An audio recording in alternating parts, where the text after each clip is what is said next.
கல்விக்கு அதிபதி சரஸ்வதி தேவி, கலைமகள், வாணி தேவி அப்படின்னு நம்ம பேசணும்ல. தமிழர்களுக்கு ஒரு பண்பு உண்டு. எதையெல்லாம் உயர்ந்தது என்று கருதுகிறோமோ அதையெல்லாம் தெய்வத்தோடு இணைப்பது தமிழர்களுடைய பண்பு. நீங்க பாருங்க, உலகத்துல எத்தனையோ மொழிகள் இருக்கா? லாங்குவேஜஸ் எத்தனையோ இருக்கு. உங்களுக்கு தெரியுமா, இந்தியான்னு ஒன்று இருக்குல்ல, இந்தியாவில் மட்டும் எத்தனை மொழிகள் இருக்குன்னு ஒரு கணக்கெடுப்பு எடுத்திருக்காங்க.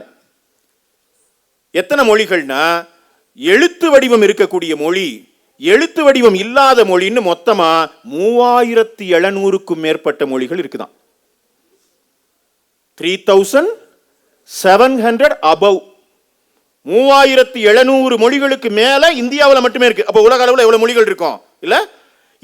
அதனாலதான் இந்தியாவை தி மியூசியம் ஆஃப் லாங்குவேஜஸ் சொல்லுவாங்க.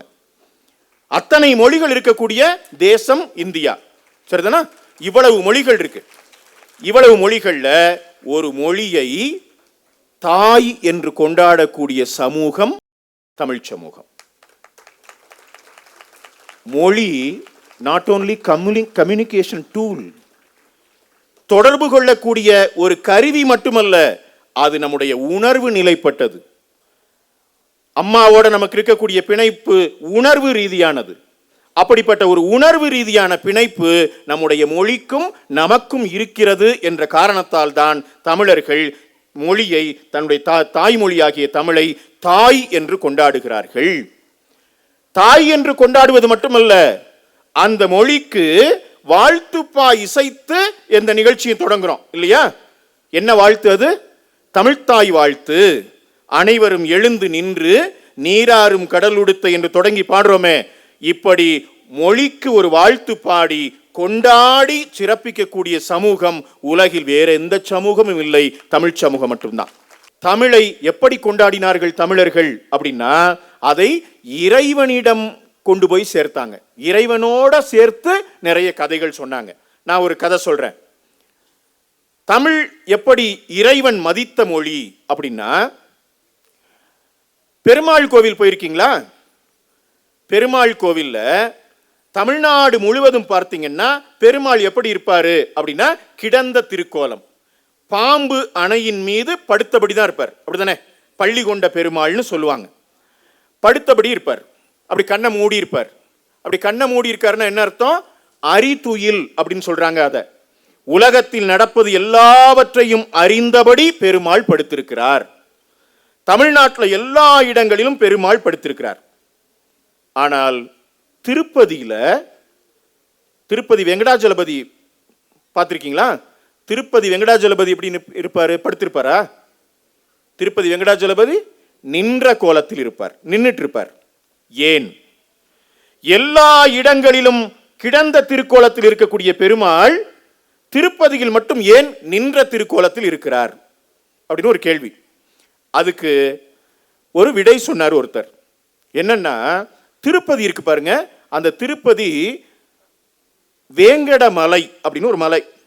அந்த வேங்கட மலையில வேங்கட அசல பதி, அதனால அவருக்கு வெங்கடாஜலபதின்னு பேரு. இந்த திருப்பதி இருக்கு பாருங்க, அந்த வெங்கடாஜல மலை இருக்குல்ல, அது தமிழ்நாட்டினுடைய எல்லை. 7000 ஆண்டுகளுக்கு முன்பு எழுதப்பட்டதாக சொல்லப்படக்கூடிய தொல்காப்பியத்தினுடைய முகப்புரையில ஒன்று சொல்லுது, தமிழ்நாடுனா எது, எல்லை என்ன அப்படின்னா, வடவேங்கடம், தென்குமரி, ஆயிடை, தமிழ்கூறு, நல்லுலகம். வடக்க வேங்கடமலை இருக்கு, தெற்க குமரிமுனை இருக்கு. இந்த இடைப்பட்ட பகுதி தான் தமிழ் வழங்கக்கூடிய நிலம் என்று 7000 வருஷத்துக்கு முன்னாடி தொல்காப்பியத்தில் ஒரு குறிப்பு இருக்கு. சரிதானா? அப்போ தமிழ்நாடு எங்கே தொடங்குகிறது? வேங்கடமலையில் தொடங்குகிறது, குமரி முனையில முடியுது.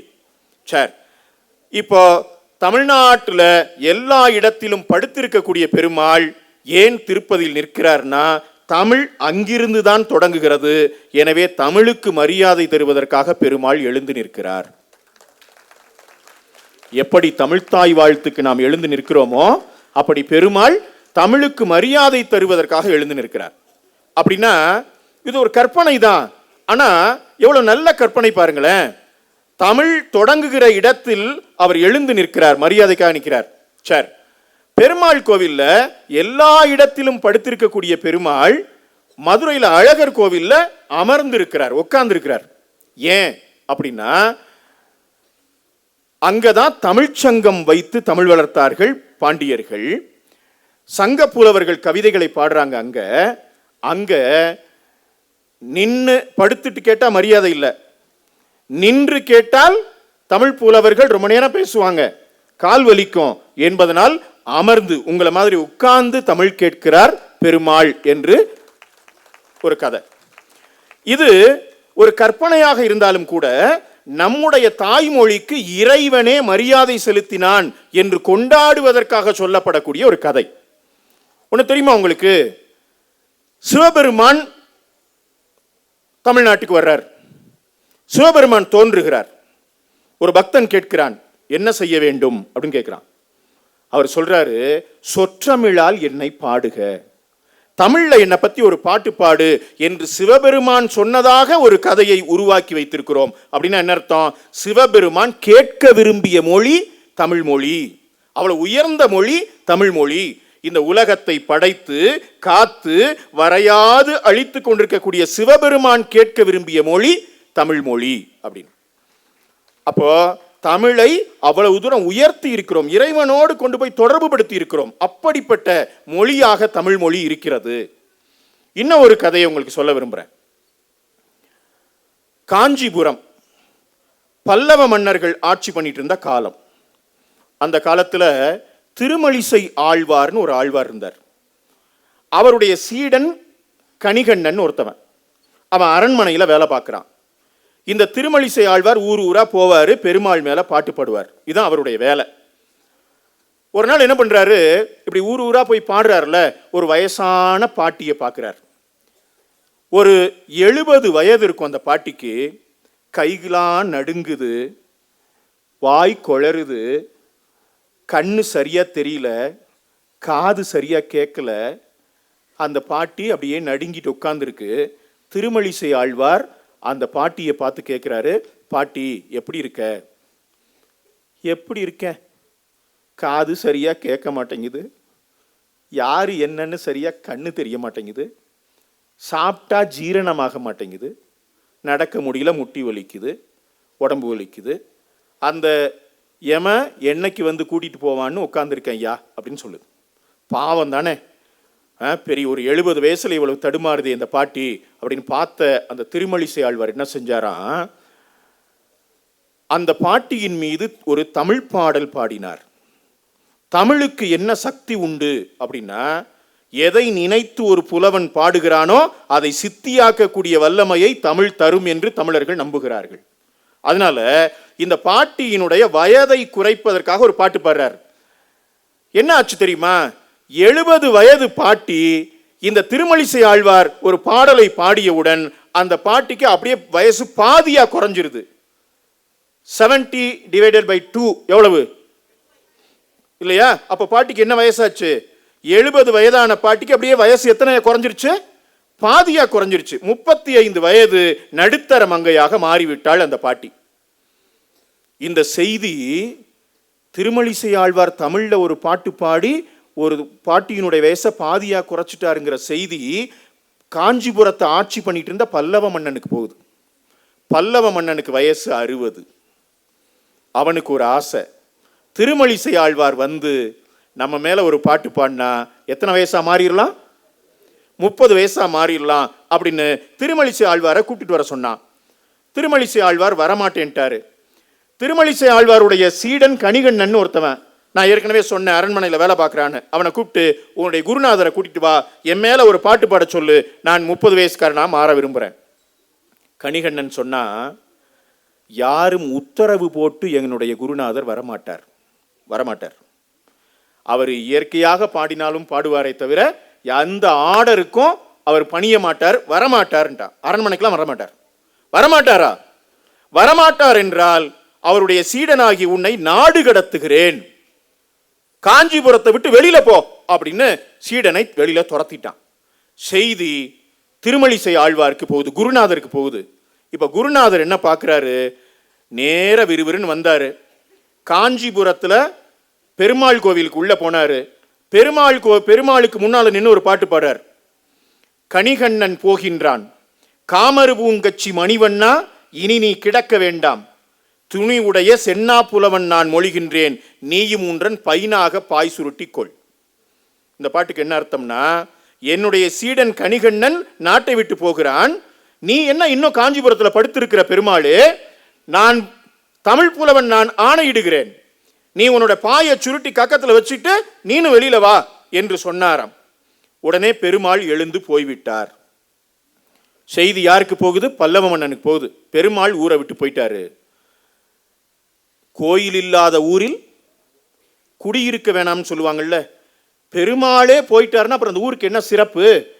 பல்லவ மன்னன் ஓடி போய் திருமழிசை ஆழ்வாருடைய காலில் விழுந்தான், ஐயா பெருமாளை எப்படியாவது மறுபடியும் எங்களுடைய ஊருக்கு வர சொல்லு அப்படின்னு. நீ என்ன செய்யணும்? என்னுடைய நாடு கடத்தி என்னுடைய சீடன் கணிகண்ணனை திருப்பி அழைச்சிட்டு வா. உத்தரவு போகிறது. கணிகண்ணன் மறுபடிக்கும் வந்துட்டான். உள்ள கூப்பிட்டாச்சு. வெளியில அனுப்பிச்ச கணிகண்ணனை உள்ள கூப்பிட்டாச்சு. இப்போ திருமழிசை ஆழ்வார் பாடுறாரு. யாரை பார்த்து? பெருமாளை பார்த்து. கணிகண்ணன் போக்கொழிந்தான். போக்கொழிந்தான் என்ன அர்த்தம்? போகல, திரும்பி வந்துட்டான். கணிகண்ணன் போக்கொழிந்தான், காமரு பூங்கச்சி மணிவண்ணா இனி நீ கிடக்க வேண்டும், துணி உடைய சென்னா புலவன் நான் மொழிகின்றேன், நீயும் ஊன்றன் பைனாக பாய் விரித்துக்கொள். உன்னுடைய பாயை விரிச்சு நீ படுத்துக்கோ என்றதும் பெருமாள் பாம்பு அணையை விரித்து கொண்டு படுத்து கொண்டார் என்பது ஒரு ஐதீக கதை. அருமை நண்பர்களே, இந்த கதை உண்மையா இல்லையாங்கிறது இந்த ஆராய்ச்சிக்கு நம்ம போக வேண்டாம். ஆனால் இந்த கதையின் சொல்லக்கூடிய ஒரு செய்தி முக்கியமானது. என்ன செய்தி? ஒரு தமிழ் புலவன் ஆணையிட்டால் பெருமாளே எழுந்து பின்னால் போவார். அப்படின்னு என்ன அர்த்தம்? நீ ஒரு தமிழ் புலவன் ஆணையிட்டால் நில்லுன்னா கடவுள் நிற்பான், உட்காருன்னா உட்காருவான், மண்டியிடுனா மண்டியிடுவான். இப்படி கடவுளுக்கு ஆணையிடக்கூடிய வல்லமை தமிழுக்கு உண்டு, தமிழ் புலவனுக்கு உண்டு என்பதைத்தான் இந்த செய்தி நமக்கு காட்டுகிறது. உங்களுக்கு ரொம்ப நல்லா தெரிஞ்ச ஒருத்தருடைய கதை. அந்த நபருக்கு அன்னைக்கு 7 வயசு. உத்தமதானபுரம் வேங்கட சுப்பையருடைய மகன் சாமிநாதன். பேர் என்ன? சாமிநாதன் பேரு. ஊரு உத்தமதானபுரம், வேங்கட சுப்பையருடைய மகன். அன்னைக்கு ஆங்கிலேயர்களுடைய காலம், வெள்ளைக்காரங்க காலம், இந்தியாவுக்கு விடுதலை கிடைச்சிருக்கல. அன்னைக்கு அந்த உத்தமதானபுரம் வேங்கட சுப்பையருடைய மகன் சாமிநாதனுக்கு 7 வயசு வரைக்கும் அந்த பையனுக்கு வீட்டிலேயே பாடம் சொல்லி கொடுத்தாங்க. அன்னைக்கு நம்மள மாதிரிலாம் ஸ்கூல்லாம் கிடையாது. அன்னைக்கு திண்ணை பள்ளிக்கூடம்னு ஒன்று இருந்தது. வாத்தியார் வீட்டுக்கு போய், ஆசிரியர் வீட்டுக்கு போய் அவருடைய திண்ணையில் உட்காந்து படிக்கணும். சரிதானா? ஆசிரியர் ஒரு ஊருக்கோ 10 ஊர்களுக்கோ ஒரு வாத்தியார் தான் இருப்பார். அவரை தேடி போய் படிக்கணும். அதுக்கு திண்ணை பள்ளிக்கூடம்னு பேரு. அந்த காலத்துல 7 வயசு வரைக்கும் சாமிநாதனுக்கு அவனுடைய அப்பாவும் தாத்தாவும் வீட்டிலேயே கொஞ்சம் ஆனாவண்ணா சொல்லி கொடுத்தாங்க. கொஞ்சம் ஐயர் வீட்டு பிள்ளை, அதனால சம்ஸ்கிருதம் சொல்லி கொடுத்தாங்க. கொஞ்சம் ஏபிசிடி சொல்லி கொடுத்தாங்க. இப்போ 7 வயசுக்கு பிறகு ஒரு திண்ணை பள்ளிக்கூடத்தில் சேர்க்கணும், ஸ்கூலில் கொண்டு போய் சேர்க்கணும். இப்போ அவங்க அப்பா அந்த பையனை பார்த்து கேட்டாது, சாமிநாதா என்ன படிக்க விரும்புகிற? 2 ஆப்ஷன் இருந்தது அந்த குழந்தைக்கு முன்னால. அன்னைக்கு ஆங்கிலேயர்கள் காலம், வெள்ளைக்காரர்களுடைய காலம். எனவே இங்கிலீஷ் படிக்கலாம், இல்லைன்னா சம்ஸ்கிருதம் படித்து கோயிலில் அர்ச்சகராக போயிடலாம். 2 படிக்கலாம். இப்போ அந்த அப்பா அந்த 7 வயசு பையன்கிட்ட கேட்டாரு, சாமிநாதா என்ன படிக்க விரும்புகிற? இங்கிலீஷ் படித்தா இகலோகத்தில் நன்னா இருக்கலாம். இகலோகம்னா இது அட் பிரசன்ட், இப்போ. சாமிநாதா என்ன படிக்க விரும்புகிற? இங்கிலீஷ் படித்தா இகலோகத்தில் நன்னா இருக்கலாம், சம்ஸ்கிருதம் படித்தா பரலோகத்தில் நன்னா இருக்கலாம். என்ன படிக்க விரும்புகிற அப்படின்னு கேட்டாரு அந்த குழந்தைகிட்ட. அந்த குழந்தை நிமிர்ந்து பார்த்து அப்பாவை பார்த்து சொன்னா, வாஸ்தவம் தான் அப்பா, இங்கிலீஷ் படித்தா இகலோகத்தில் நன்னா இருக்கலாம், ஏன்னா வெள்ளைக்காரங்க காலம், எப்படியாவது வேலை கிடைச்சிரும். இங்கிலீஷ் படித்தா இகலோகத்தில் நன்னா இருக்கலாம், சம்ஸ்கிருதம் படித்தா பரலோகத்தில் நன்னா இருக்கலாம், தமிழ் படித்தா இகலோகத்திலையும் பரலோகத்திலையும் நன்னா இருக்கலாமேப்பா, நான் தமிழ் படிக்கிறேன் அப்பான்னு கேட்டுச்சு அந்த குழந்தை. தமிழ் படித்தால் இகலோகத்திலும் நன்றாக இருக்கலாம், பரலோகத்திலும் நன்றாக இருக்கலாம் என்ற அந்த நம்பிக்கையுடைய அந்த குழந்தை, அந்த அறிவாளி குழந்தைய சாதாரண பள்ளிக்கூடத்தில் போய் சேர்த்த முடியுமா? எவ்வளவு அறிவாளி பிள்ளை! அன்றைக்கு தமிழ்நாட்டினுடைய தலை சிறந்த ஆசிரியர்கள் ஒருவராக விளங்கக்கூடிய மகாவித்வான் திருச்சிரபுரம் மீனாட்சி சுந்தரம் பிள்ளை என்கிற ஒரு ஆசிரியரிடம் கொண்டு போய் ஒப்படைச்சாங்க.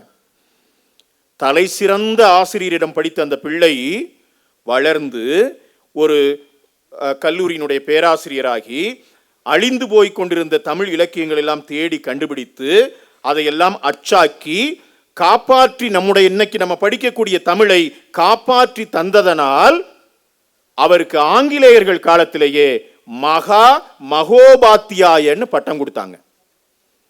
உபாத்தியாயன்னா ஆசிரியர்னு அர்த்தம், டீச்சர்னு அர்த்தம். மகோபாத்தியாயன்னா பேராசிரியர்னு அர்த்தம். மகோபாத்தியாயன்னா பேராசிரியர்களுக்கெல்லாம் பேராசிரியர்னு அர்த்தம். அப்போ ஆங்கிலேயர்கள் காலத்துல அந்த சாமிநாதருக்கு மகோபாத்தியாய ஊவே சாமிநாதர் அப்படின்னு அந்த பட்டத்தை கொடுத்தாங்க.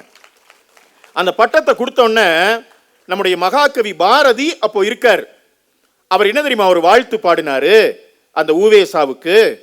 செம்பருதி ஒளி பெற்றான் பைனரவு சுவை பெற்று திகழ்ந்ததாங்கன் உம்பரெல்லாம் இரவாமை பெற்றனர் என்று எவர்கள் உவத்தல் செய்வார். கும்ப முனியென தோன்றுகின்ற சாமிநாத புலவன் தன் குறைவில் கீர்த்தி பம்மலுற பெற்றேனேல் இதற்கென்கொள் பேருவகை படைக்கின்றீரே. அந்நியர்கள் தமிழ்ச்செவ்வி அறியாதோர் இன்று எம்மை ஆழ்வோரேனும் பன்னிய சீர் மகோபாத்தியாய பதவி பரிவின் ஈந்து பொன்னிலவின் குடந்த நகர் சாமிநாதன் தனக்கு புகழ் செய்வாரேல் முன் இவன் அப்பாண்டியர் நாள் இருந்திருப்பின் இவன் பெருமை மொழியலாமோ. என்ன சொல்றார் பாரதியாரு? வெள்ளைக்காரங்களுக்கு தமிழே தெரியாது. தமிழே தெரியாத காலத்துல வெள்ளைக்காரங்க சேர்ந்து ஊவேசாவுக்கு அவருடைய தமிழ் பணியை பாராட்டி மகோபாத்தியாயங்கிற பட்டத்தை கொடுத்தாங்கன்னா, இவர் மட்டும் சங்கம் வைத்து தமிழ் வளர்த்தார்களே பாண்டிய மன்னர்கள், அவர்களுடைய காலத்தில் இருந்திருந்தா என்ன மாதிரியான புகழை பெற்றிருப்பார் என்று யாரு பாராட்டினா? மகாகவி பாரதி பாராட்டினார். நீங்கள் நினைவில் வைத்துக் கொள்ளுங்கள், தமிழை பற்றி கொண்டவரை இந்த உலகம் என்றைக்கும் போற்றும். ஊவே சாமிநாதையரை இன்னைக்கு உலகம் மறக்க முடியுமா? என்ன சொல்றோம்? அவருக்கு தமிழ் தாத்தான் சொல்றோம் அவரை, இல்லையா?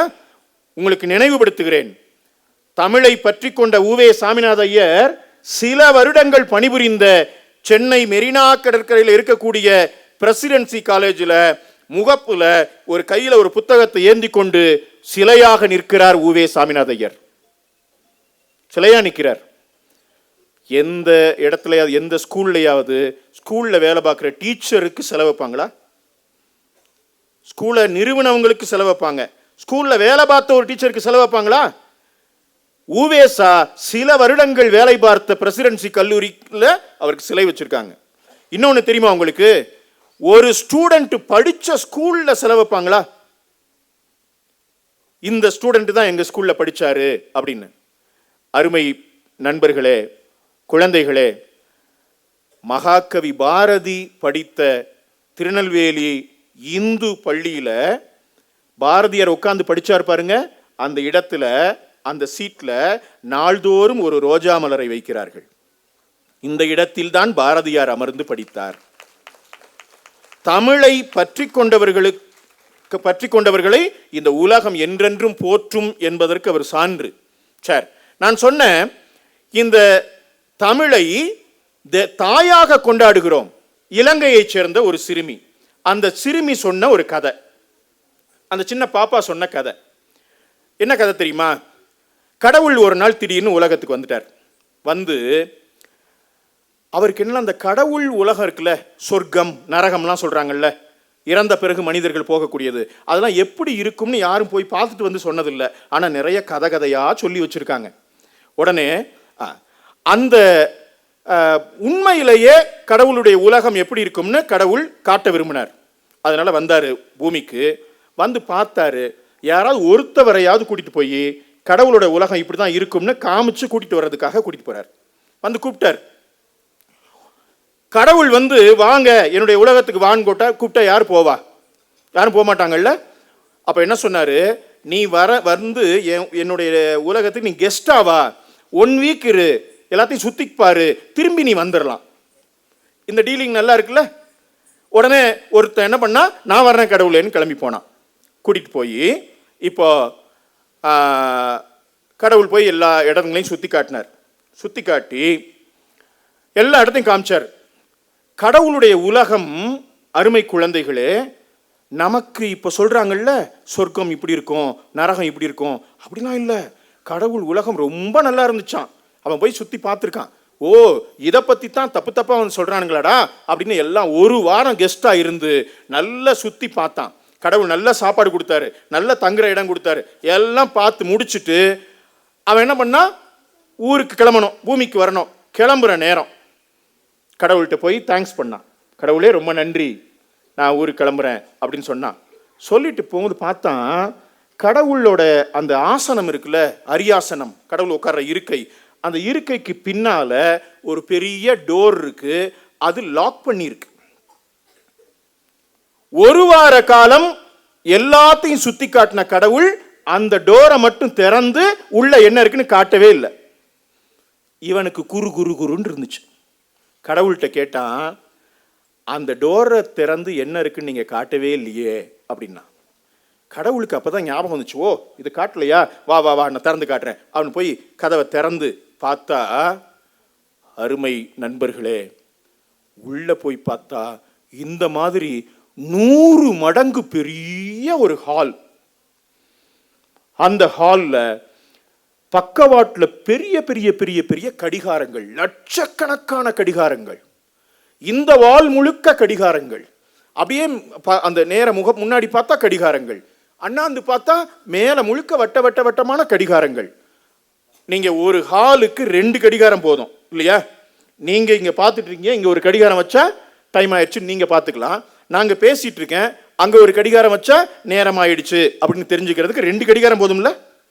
2 கடிகாரம் போதும். ஆனா இந்த ஹாலில் எவ்வளவு கடிகாரம் இருக்கு? எல்லா இடத்துலையும் கடிகாரமா இருக்கு. இப்ப அவன் கேட்டான், கடவுளே இது என்ன அப்படின்னு கேட்டான். அதுக்கு கடவுள் சொன்னாரு, இது சாதாரணமான கடிகாரம் இல்லப்பா, இது பாவக்கடிகாரம். என்ன கடிகாரம்? பாவக்கடிகாரம். உலகத்தில் ஒரு மனிதன் பிறந்தால் அவன் சார்பில் இங்கே ஒரு கடிகாரத்தை நாங்க மாட்டுவோம். பூமியில ஒருத்தவன் ஒரு பாவம் பண்ணா அந்த கடிகாரம் உள் 1 அப்படி நகரும். சரிதானா? அப்படி எல்லாருக்கும் இங்க கடிகாரம் இருக்கு. அப்ப இந்த ஹாலில் இருக்கக்கூடிய நம்ம எல்லாருக்கும் ஆளுக்கு ஒரு கடிகாரம் அங்க இருக்குன்னு அர்த்தம் அப்படின்னு வச்சுங்களேன். அவன் கேட்டான், பூமியில பிறந்திருக்கிற எல்லா மனுஷங்களுக்கும் கடிகாரம் இருக்குமா கடவுளேன்னு கேட்டான். ஆமாப்பா இருக்கு. ஏன் கடிகாரத்தை நான் பார்க்கலாமா அப்படின்னு கேட்டான். வான் கூட்டிட்டு போய் கடவுள் காட்டினாரு. கொஞ்சம்தான் நகர்ந்து இருந்துச்சு. ரொம்ப திருப்தி. அப்படின்னா நம்ம கொஞ்சம் பாவம் தான் பண்ணியிருக்கோம், இனிமையாவது கொஞ்சம் நல்லதை செஞ்சுக்கலாம் அப்படின்னு முடிவு பண்ணிட்டு, சரி இப்போ அவ்வளோதான் வா போகலாமான்னு கேட்டார். அவனுக்கு அதோட வர மனசு இல்லை. கடவுளே, இந்த ரஜினிகாந்தோட கடிகாரத்தை காட்டுறீங்களா? போய் காமிச்சார். பார்த்தான்,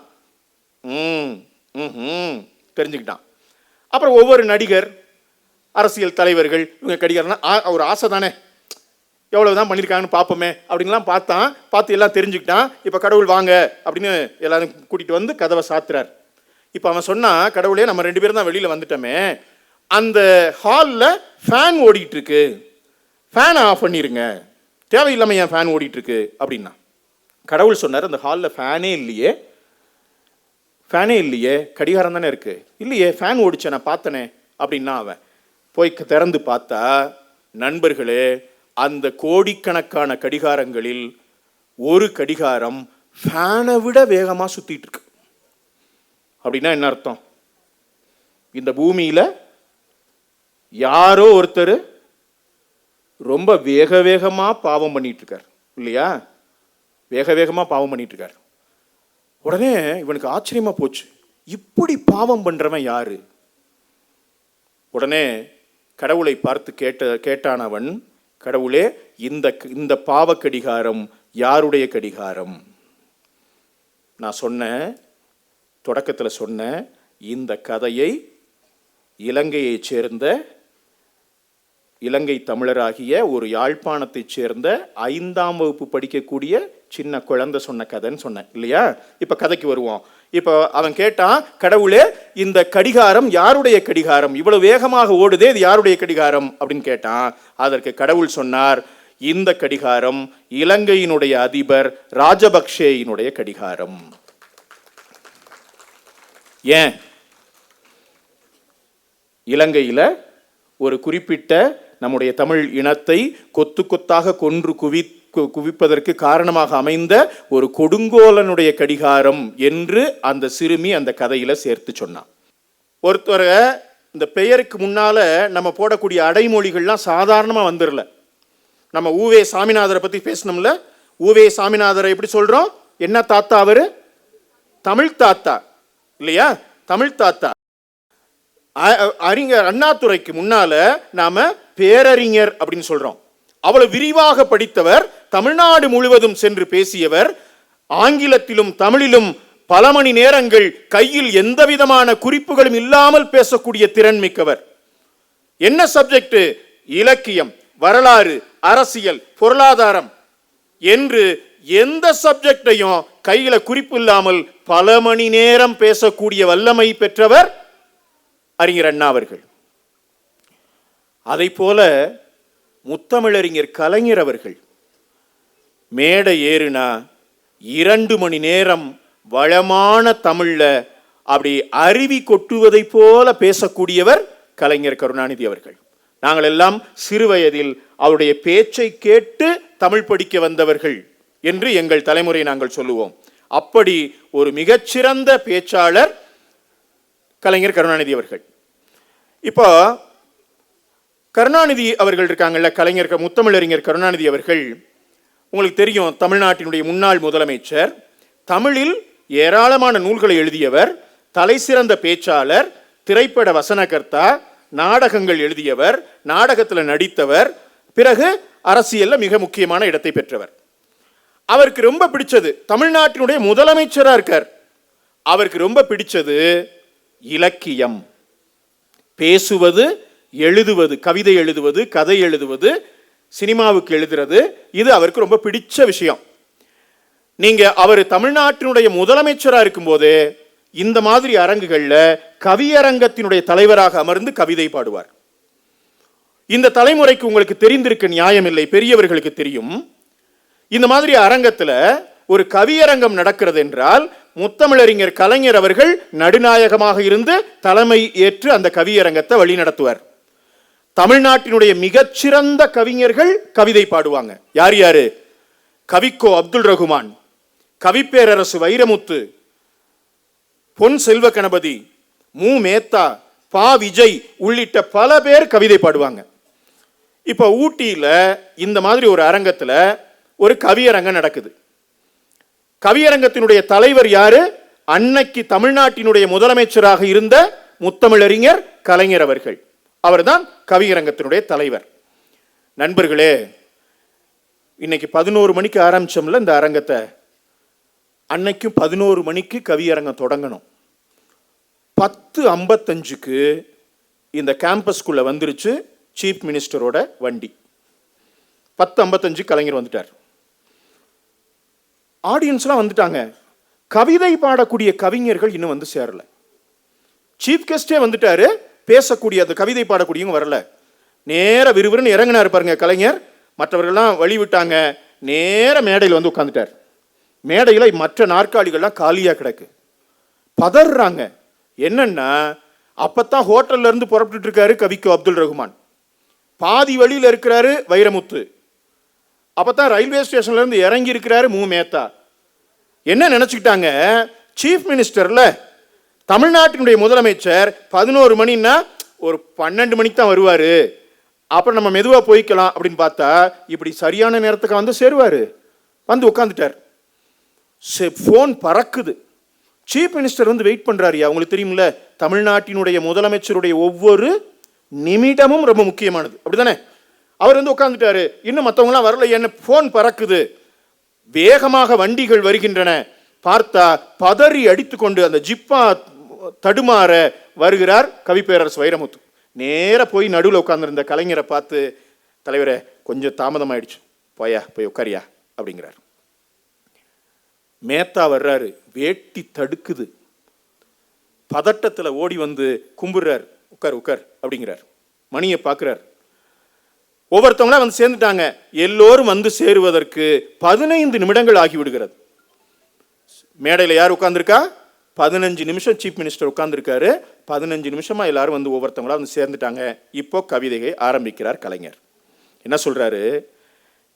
கவிஞர்களே, நான் 11 மணிக்கே வந்து விட்டேன், 15 நிமிடங்கள் என்னை காக்க வைத்து விட்டீர்களே அப்படின்னு சொல்லி கவிதையை ஆரம்பிச்சு பேசுறார். நண்பர்களே, கவிதை படிக்க வந்தவங்க ஒவ்வொருத்தவங்களும் தாமதமா வந்ததுக்காக மன்னிப்பு கேட்கிறாங்க. முத்தமிழறிஞர் கலைஞர் அவர்களே, கவியரங்க தலைவர் அவர்களே, தாமதமாக வந்ததற்காக மன்னிப்பை கேட்டுக்கொண்டு என் கவிதையை படிக்கிறேன் அப்படின்னு படிக்கிறாங்க. எல்லாரும் அப்படித்தான் படிக்கிறாங்க. அந்த கவிதையில கடைசியா கவிதை படிக்க வந்தவர் கவிக்கோ அப்துல் ரகுமான். அவர் கம்பீரமா இருப்பார். கலைஞருக்கு ரொம்ப பிடித்தமான கவிஞர் கவிக்கோ அப்துல் ரகுமான். அவர் வந்து நின்னார். இப்ப நீங்க கவனிக்கணும், ரொம்ப முக்கியமான விஷயம் சொல்ல போறேன். என்னன்னா, வந்து நின்னவர் சொன்னாரு, கவியரங்க தலைவர் அவர்களே, முத்தமிழறிஞர் கலைஞர் அவர்களே, எங்களை காக்க வைத்து விட்டீர்களே என்று வருத்தப்பட்டீர்கள். வாக்களித்தோம், தேர்ந்தெடுத்தோம், எம்மையெல்லாம் காத்திருக்கத்தானே உம்மை வைத்தோம். காத்திருக்க மாட்டீரோ? வாக்களித்தோம், தேர்ந்தெடுத்தோம், எம்மையெல்லாம் காத்திருக்கத்தானே உம்மை வைத்தோம். காத்திருக்க மாட்டீரோ? காத்திரும். உங்களுக்கு புரியுதா? காத்திருத்தல் என்ற சொல்லுல 2 பொருள் இருக்கு. ஒன்னு, காத்திருத்தல்னா கலைஞர் எப்படி பயன்படுத்துறாரு? என்னை வெயிட் பண்ண வச்சுட்டீங்களே, என் டைமை வேஸ்ட் பண்ணிட்டீங்களே. மற்றவங்கலாம் அதுக்கு தான் மன்னிப்பு கேட்டாங்க. ஆனா கவிக்கோ அப்துல் ரகுமான் என்ன செஞ்சாரு? காத்திருத்தல்னா இன்னொரு பொருள் இருக்கு, பாதுகாத்திருத்தல், காப்பாற்றுதல். உங்களுக்கு நாங்க ஓட்டு போட்டோம், சிஎம்மா தேர்ந்தெடுத்தோம், எங்களெல்லாம் காப்பாத்துறதுக்கு தானே உங்களை வச்சிருக்கோம். காப்பாற்ற மாட்டீங்களா? கொஞ்சம் காப்பாத்துங்க அப்படின்னு அர்த்தம். ஒரு தமிழ்ல இப்படி ஒரு மொழி விளையாட்டு என்பதை கண்டுபிடித்தவர்கள் நீங்க நம்ம பார்க்கலாம். இந்த மாதிரியான பேச்சாளர்கள், எழுத்தாளர்கள், சிந்தனையாளர்கள், நமக்கு அந்த மாதிரி நிறைய மொழியில பல விஷயங்களை இந்த கலைஞர்கள், பேச்சு கலைஞர்கள், எழுத்து கலைஞர்கள் கொண்டு வந்து காட்டுறாங்க. ஒரு விஷயத்தை சொல்றேன். நான் ஒரு கோயிலுக்கு போயிட்டு நண்பர் வந்தார். நாங்க ஒரு 2 பேர் அவரை பார்த்தோம். அங்க என்ன கோயில் அங்க இருக்கு, அந்த மலை மேல என்ன கோயில் இருக்கு அப்படின்னு கேட்டோம். அவர் சொன்னாரு, சிரமாறு உடையவன் கோவில். சிரமாறு உடையவன் கோவில். உடனே நான் சொன்னேன், ஓஹோ முருகன் கோயிலா? சிரம் 6 உடையவன். சிரம்னா தலை. சிரம் 6 உடையவன் யாரு? ஆறுமுக கடவுள், முருகப்பெருமான் போல இருக்கு. ஓ முருகன் கோயிலான்னு கேட்டேன். அதுக்கு அவர் சொன்னாரு, இல்ல அப்படின்னார்.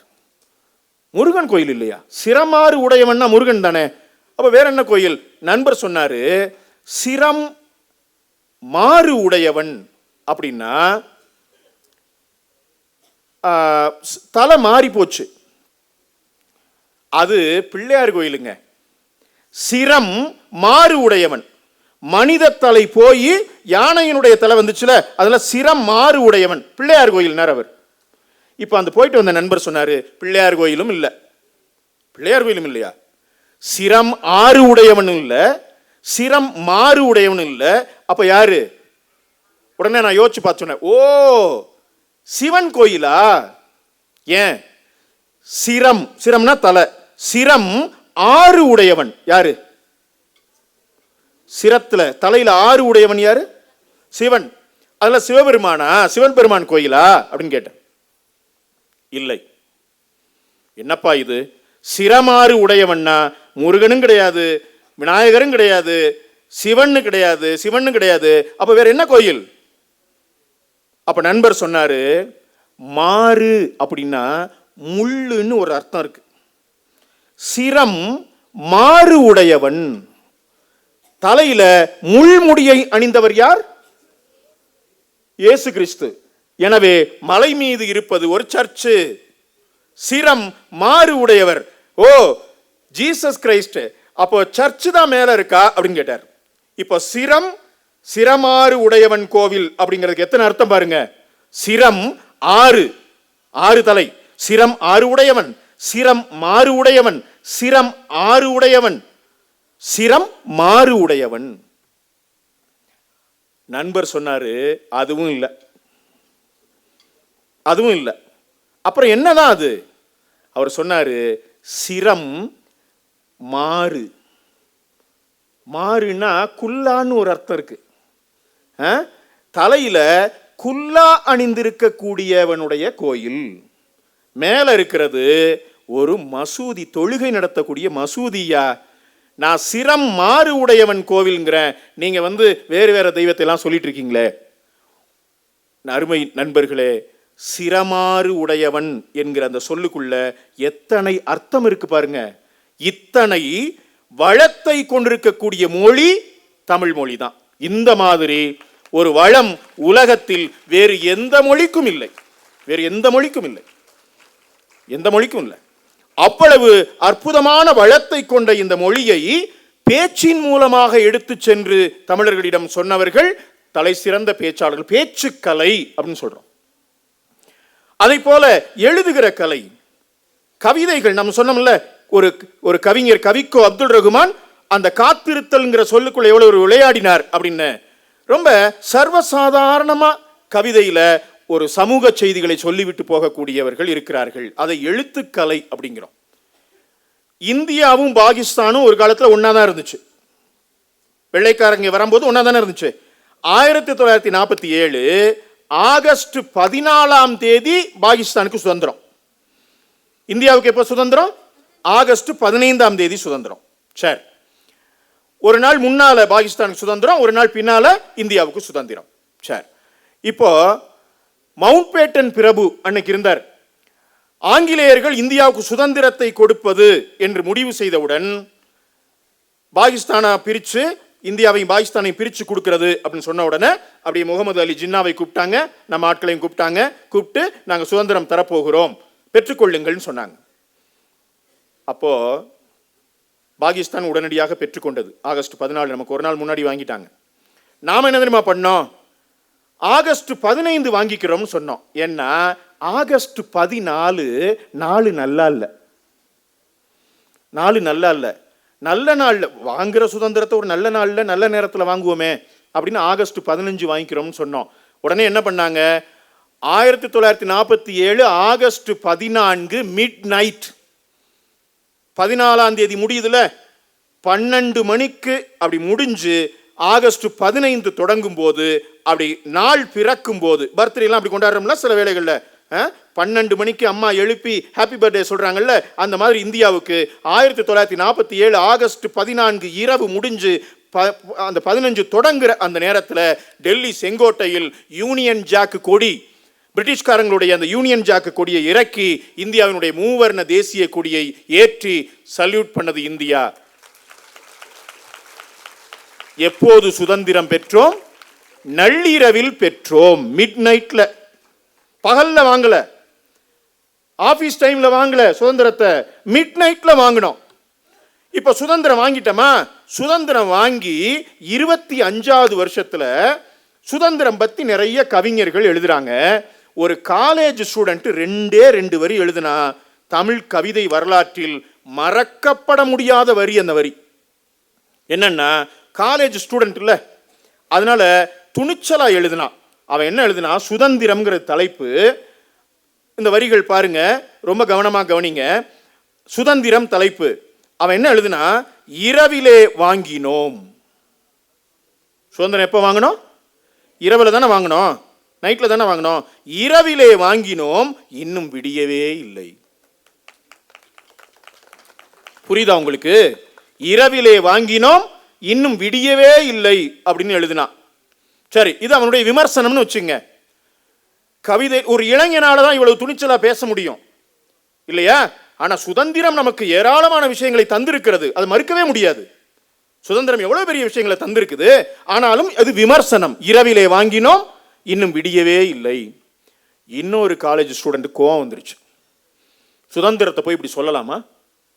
இரவிலே வாங்கினோம் இன்னும் விடியவே இல்லைன்னு எழுதலாமா? அவன் பேனாவை எடுத்து எழுதினா, இரவிலே வாங்கினோம் இன்னும் விடியவே இல்லை என்று புதுக்கவிதை எழுதி புலம்பி திரிகிறார்கள். இரவிலே வாங்கினோம் இன்னும் விடியவே இல்லை என்று புதுக்கவிதை எழுதி புலம்பி திரிகிறார்கள். பகலிலே வாங்கியிருந்தால் மட்டும் என்ன கிழித்து விட போகிறார்கள்? இது அவனுடைய விமர்சனம். நம்ம பார்க்க வேண்டியது என்ன தெரியுமா? ஒரு கவிதையில இவ்வளவு துணிச்சலாக பேச முடியும் என்கிற தெம்பையும் திராணியையும் நம்பிக்கையும் தருவது தமிழ் என்பது. இதான் நம்ம பார்க்க வேண்டியது. அப்போ எழுதுகிற போது சிந்தனைக்கு தகுந்த, சிந்தனையை தூண்டுகிற பல செய்திகளை நம்முடைய கவிதைகள்ல கதைகள்ல சர்வசாதாரணமா எழுதுறாங்க. ஒண்ணு இல்ல, ஒரு சின்ன குட்டி கதை, சரிதானா? ஒரு குட்டி கதை, ஒரு குழந்தை சொன்ன கதை. ஒரு முட்டைக்கு ஜுரம் வந்துருச்சு. ஒரு முட்டைக்கு ஜுரம். அது என்ன பண்ணுச்சு? டாக்டர்கிட்ட போச்சு. டாக்டர்கிட்ட போய், டாக்டர் டாக்டர் எனக்கு ஒரு வாரமாக ஜுரம் அப்படின்னு சொன்னிச்சு. டாக்டர் என்ன பண்ணார்? ஊசி போடணும், உன்கிட்ட காசு இருக்கான்னு கேட்டார். முட்டைக்கிட்ட காசு இல்லை. என்கிட்ட காசு இல்லைன்னுச்சு. அப்படின்னா நீ வெளியில் போகணும், முட்டையை துரத்தி விட்டார்.